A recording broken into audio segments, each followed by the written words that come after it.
Informasi untuk Anda, Saudara, kecelakaan tunggal melibatkan sebuah supercar di Sukoharjo, Jawa Tengah.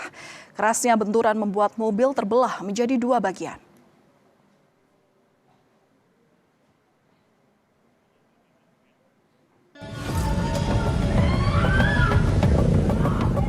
Video amatir merekam kejadian pasca terjadinya kecelakaan tunggal di Jalan Raya Sukoharjo, Solo. Benturan keras membuat supercar terbelah menjadi dua bagian. Kejadian bermula saat mobil yang dikendari seorang YouTuber bersama satu penumpang lain mengalami slip roda belakang. Mobil kemudian oleng dan menabrak pagar, tiang telepon, dan tiang listrik.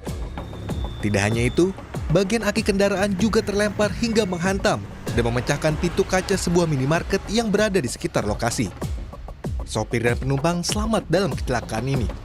Menurut keterangan dari pengemudi sementara ini terjadi selip, jadi bannya itu selip, tidak bisa menguasai kendaraan sehingga oleng ke kiri kemudian menabrak tiang. Kalau kondisi menurut keterangannya nggak terlalu kencang, jadi tidak terlalu kencang, mungkin masih kecepatan di bawah 100. Jadi untuk kondisi pengemudi sendiri dalam keadaan fit, ya kan, tidak terpengaruh alkohol ataupun mengantuk.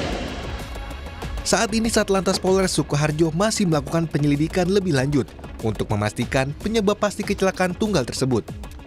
Nikolus Irawan, Kompas TV, Sukoharjo, Jawa Tengah.